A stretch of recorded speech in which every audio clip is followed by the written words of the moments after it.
ഡോക്ടറെ, എന്റെ മോന് 4 വയസ്സാണ്. അവന് ഞങ്ങളെ അടിക്കുന്നുണ്ട്, അവൻ മുതിർന്നവരെയൊക്കെ അടിക്കുന്നുണ്ട്.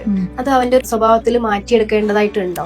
ഇതൊരു ശീലാന്ന് കരുതി നമ്മൾ പലപ്പോഴും നെഗ്ലക്ട് ചെയ്യും അല്ലെ. ഇപ്പൊ ചെറിയ കുട്ടിയാണ്, 4 വയസ്സായ കുട്ടിയാണ്, സ്വാഭാവികമായിട്ട് അല്ലെ നമ്മൾ ചെറിയ കുട്ടികൾ പാമ്പർ ചെയ്യണ അവരെങ്ങനെ നമ്മൾ തലോടുന്ന ഒരു പ്രായമല്ലേ. ശരിക്കും നമ്മൾ ശ്രദ്ധിക്കണം. ഇത് എന്ന് പറഞ്ഞാൽ ഇതിന്റെ കാരണങ്ങൾ നോക്കുകയാണെങ്കിൽ ഒന്നാമത് ഇവരിലെ അനിയന്ത്രിതമായ ദേഷ്യമാണ്. അപ്പൊ ഇവർക്ക് ഈ ദേഷ്യം കൺട്രോൾ ചെയ്യാൻ പറ്റുമ്പോഴാണ് ഇവരിങ്ങനെ അടിക്കുന്ന ഒരു സ്വഭാവം, അത് കൈകൊണ്ട് കാണിക്കുകയാണ് ആ ദേഷ്യം. അതാണ് ഈ അടിയായിട്ട് വരുന്നത്. പിന്നെ രണ്ടാമതെന്ന് പറയുകയാണെങ്കിൽ ഇവർ കണ്ട ശീലങ്ങളായിരിക്കും. ഒരു പക്ഷെ നിങ്ങൾ വീട്ടിൽ അങ്ങോട്ടും ഇങ്ങോട്ടും അടി കൂടുന്നത് കണ്ടിട്ടോ, അല്ലെങ്കിൽ നിങ്ങൾ ആരെങ്കിലും അടിക്കുന്നത്, മുതിർന്ന കുട്ടികൾ അടിക്കുന്നത് കണ്ടിട്ടോ അവർ അതുപോലെ കോപ്പി ചെയ്യുന്നതാണ്.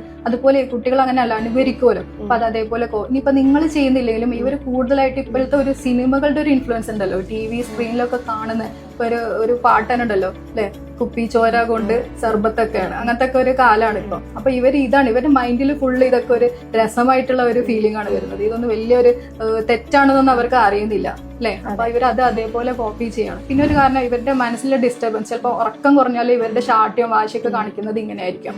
പിന്നെ അതുപോലെ പിന്നെ മറ്റ് രോഗാവസ്ഥകൾ, അതായത് ADHD, ഓട്ടിസം, നെർവസ് ഡിസീസ്, അങ്ങനെയുള്ള എന്തെങ്കിലും ജനിത വൈകല്യങ്ങളൊക്കെ ഉള്ള കുട്ടികൾക്കും ഇങ്ങനെയൊക്കെ കാണാറുണ്ട്. അപ്പൊ നമുക്കിത് എങ്ങനെ നിയന്ത്രിക്കാൻ നോക്കാം. അപ്പൊ ഇവരിത് ചെയ്യുമ്പോൾ അവരെ കറക്റ്റ് അവരെ കണ്ണിലേക്ക് നോക്കുക.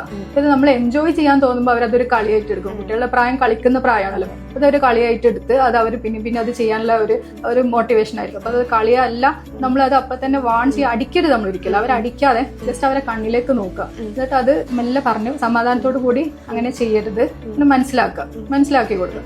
രണ്ടാമതായിട്ട് അവർക്ക് ചെയ്യാനുള്ളത്, ഇനി അവരത് ചെയ്യാം, നെക്സ്റ്റ് ടൈം അവർ അങ്ങനെ അടിക്കുന്നില്ലെങ്കിൽ അത് നമ്മളത് പ്രോത്സാഹിപ്പിക്കാം. നമ്മളത് അവരെ കൺഗ്രാജുലേറ്റ് ചെയ്യാം, നീ നല്ല കുട്ടി, നല്ലതാണ് ഇപ്പോൾ ചെയ്തത്. അപ്പൊ അവർക്ക് അത് ഒരു നല്ല പാഠം പഠിക്കാനുള്ള അങ്ങനെ ഇതുപോലെ ഒരു 7 സ്റ്റെപ്സ് നമ്മൾ ഫോളോ ചെയ്യുകയാണെങ്കിൽ കറക്റ്റായിട്ട് ഈ ശീലം നമുക്ക് മാറ്റിയെടുക്കാൻ പറ്റും. ഇതിനെക്കുറിച്ച് കൂടുതൽ അറിയണമെങ്കിൽ നീ ഒരു മെസ്സേജ് ചെയ്ത് നമുക്കതൊരു PDF ആയിട്ട് അയച്ചു തരാം കേട്ടോ.